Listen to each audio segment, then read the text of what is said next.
everyone, welcome to Zoology Made Easy. In the previous video, we have discussed about the introductory part of the enzymes, and today we are going to discuss the enzyme action. Before going with the enzyme action, let us see certain chemical reactions. You all are very much familiar about the chemical reactions that are taking place in our body, and to understand the chemical reactions, you can please have a look at the previous video. So any sort of chemical compounds, let it be an enzyme or a substrate. What is a substrate? Substrate is any chemical substance which will fit into the crevice or the pocket of the enzyme where the chemical reaction will take place between the substrate and the enzyme.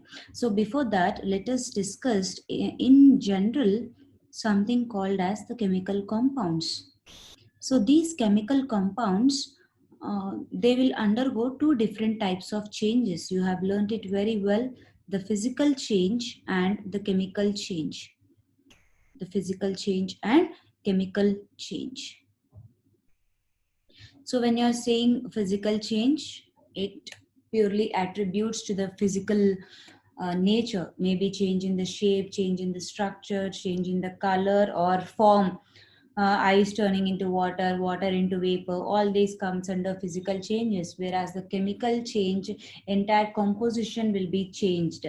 So such type of changes are called as the chemical changes. So these chemical compounds will undergo two different types of changes. So physical change, let us write, it is any change in physical character. Example can be taken as the change in the form, the shape or color, such things. And chemical change, change in the composition. Change in composition is called as the chemical change. For example, rusting of iron. It changes from ferrous to ferric oxide or ferrous oxide depending upon the ions, right? So when we are saying this chemical change, there also occurs the establishment of certain bonds, establishment of chemical bonds between the atoms. So whatever we are speaking about, all these things, they are all inorganic in nature. They are all inorganic in nature. But when we are speaking in terms of enzymes, they are usually organic changes or organic compounds. One best example will go with the carbon dioxide in the presence of water, along with water in the presence of an enzyme called as the carbonic anhydrase. The carbonic anhydrase enzyme, it turns into H2CO3, which is called as the carbonic acid. This is one of the chemical reactions taking place in the laboratory and also the human body. If the same reaction taking place in the human body, it will be very much faster in the presence of the carbonic anhydrase enzyme, and in the absence of this enzyme, it will be very much slower. So we can say that the reactions also can be either slow reactions or fast reactions. Why we are speaking about all these slow reactions or faster reactions? The reason is, yesterday we said one point, enzyme acts as a biocatalyst. It acts as a biocatalyst. Catalyst is any substance which brings about increase in the rate of reaction. So we can say it increases the rate of reaction, and naturally the slow reaction also turns into the faster reactions. And this is the example of faster reactions. So this way, the enzymes will bring about increased rate of reaction even in slowest of the slowest reactions. One of such examples is the carbon dioxide reacting with water to form carbonic acid. So when this enzyme carbonic anhydrase is present, almost 200 times, the reaction becomes faster.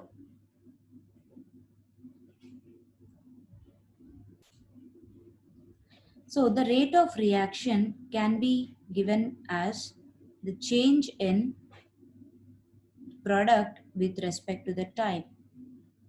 The rate of reaction can be defined as the change in the product, the rate of change of product by time.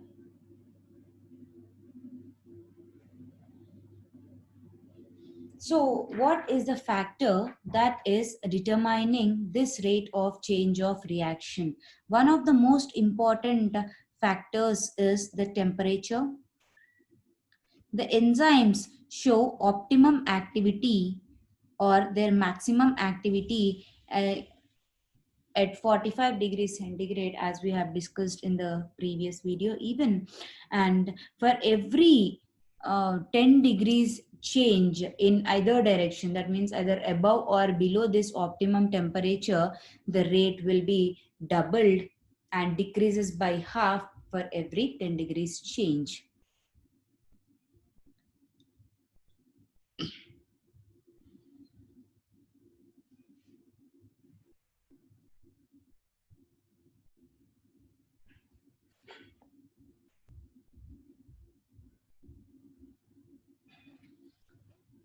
So far, I hope it is clear. Let us look at a different metabolic pathway of the glucose. The glucose will be converted into the two molecules of pyruvic acid. The glucose will be converted into two molecules of pyruvic acid. Glucose is a 6-carbon molecule, whereas pyruvic acid is a 3-carbon molecule.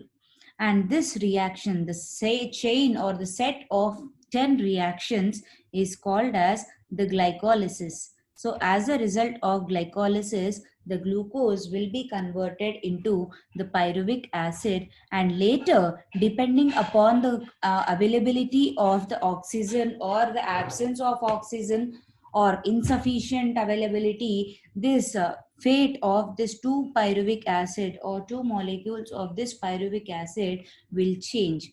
In case of anaerobic conditions, anaerobic condition mean where there is complete absence of oxygen, this pyruvic acid will be converted into ethanol, or otherwise called as the ethyl alcohol, along with 2 molecules of carbon dioxide. This will be converted into acetyl coenzyme A in case of aerobic respiration or in aerobic conditions. That means when oxygen is available, it will be converted into acetyl coenzyme A. Apart from this acetyl coenzyme A, later on it gets converted into carbon dioxide along with certain water molecules. And these are the ones which we exhale out, the carbon dioxide gas and water in the form of water vapor. And there is another condition in this is also called as anaerobic, but insufficient oxygen. Insufficient oxygen, also called as anaerobic condition only, it will be converted into 2 molecules of lactic acid. And this lactic acid fermentation, usually you can observe it in the vigorously contracting muscle, skeletal muscle, vigorously contracting skeletal muscle.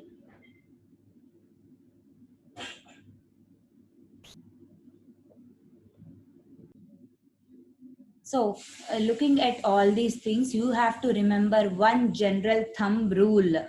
The general thumb rule to remember is the general thumb rule to remember: the rate of reaction, the rate of reaction or the chemical reaction doubles or decreases by half, decreases by half for every 10 degrees rise in temperature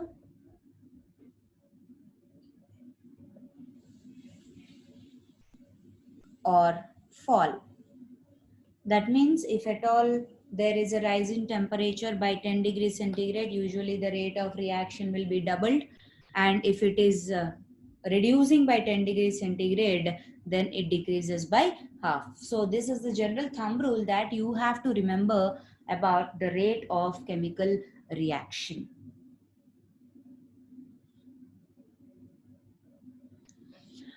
We have seen so many flow charts here. The glucose getting converted into pyruvic acid, and the entire mechanism is called as the glycolysis. And pyruvic acid is getting converted into ethanol or carbon dioxide or the lactic acid. I can say all these are the enzyme mediated reactions. Enzyme mediated reactions mean what? These reactions do take place in the presence of the enzymes.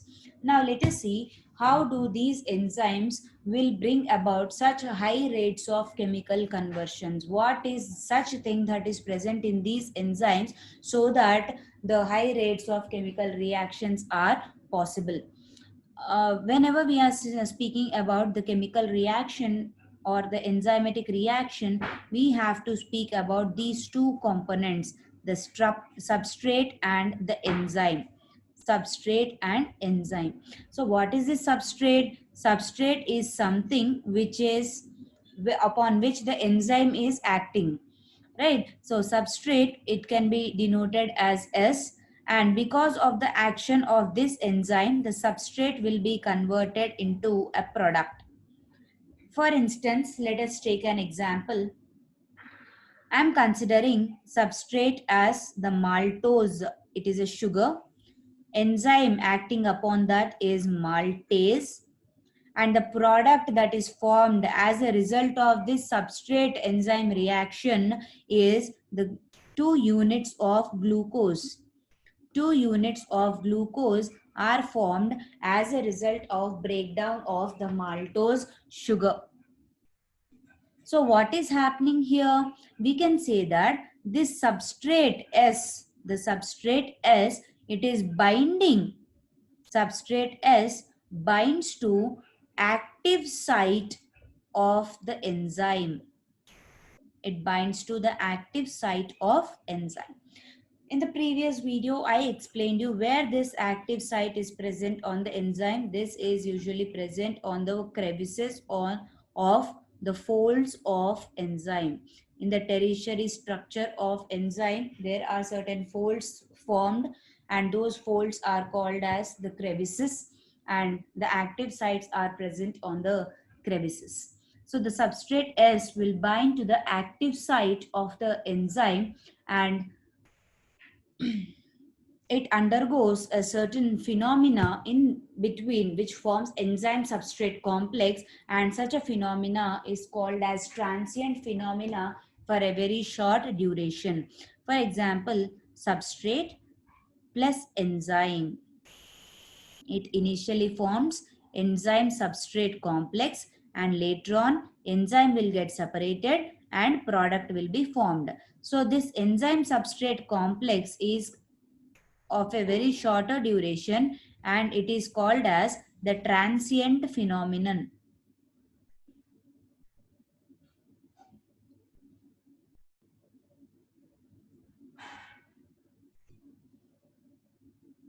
So we can also call it as the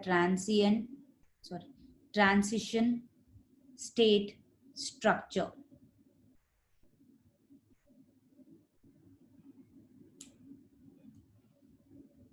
So because of this enzyme activity, two different functions may be present. In the presence of enzymes, either the molecules may bind with each other or they may be broken down. So the molecules of this substrate, they usually undergo the chemical changes either by breaking or making the bonds.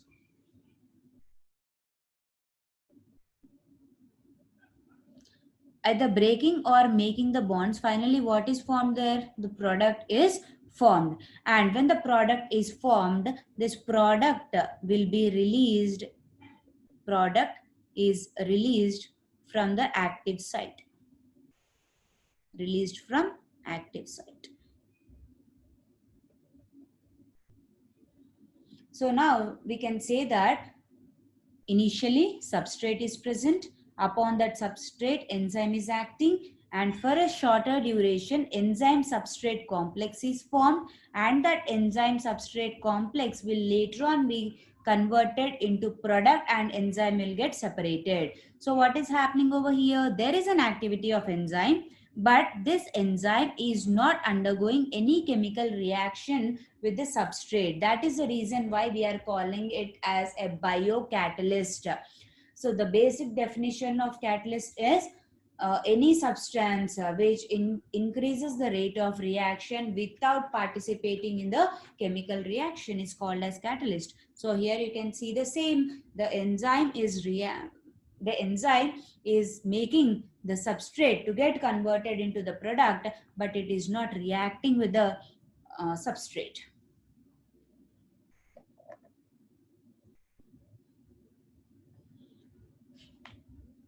So we need to understand certain key points from the topic that we have discussed today. One is about the increase of the rate of reaction but in the presence of enzyme.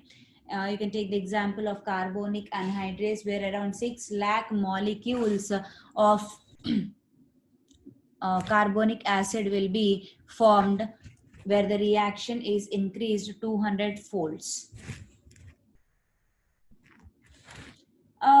There is another importance also by the activity of these enzymes on the substrate. The importance is enzymes will lower the activation energy. Enzymes will lower the activation energy. Lowering activation energy mean what here? In the absence of enzyme, the triggering energy, whatever that is necessary for a substrate to be converted into a product, that triggering energy, that activation energy will be reduced in the presence of an enzyme.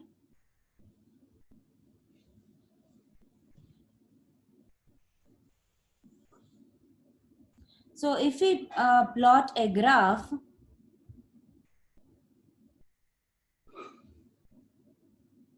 representing the activation energy and the activity of the enzyme, on x-axis we take the progress of reaction, how the reaction is proceeding forward, and on the y-axis we take the activation energy or the potential energy that is required for the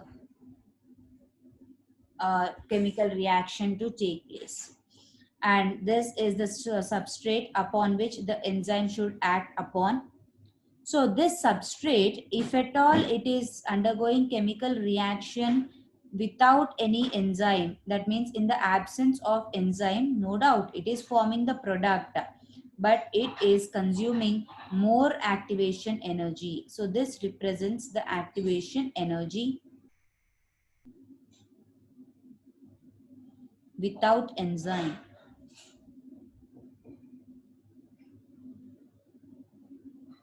And if at all enzyme is present, the activation energy is completely reduced. Even then, the product is formed, and this will be the activation energy in the presence of an enzyme.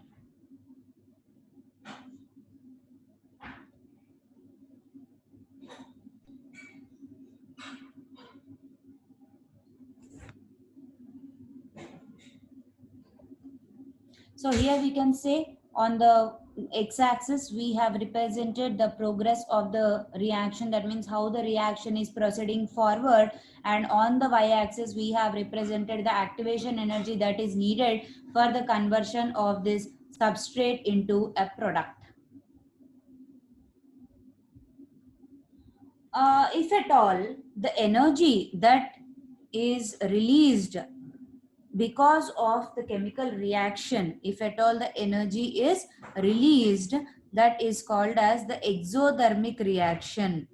If the energy is released, such a reaction is called as exothermic reaction. And if the energy is consumed, if it is falling short of the energy of to proceed with this chemical reaction, you are providing an excess energy to it, the consumption of energy. Such a type of chemical reactions are called as the endothermic reactions.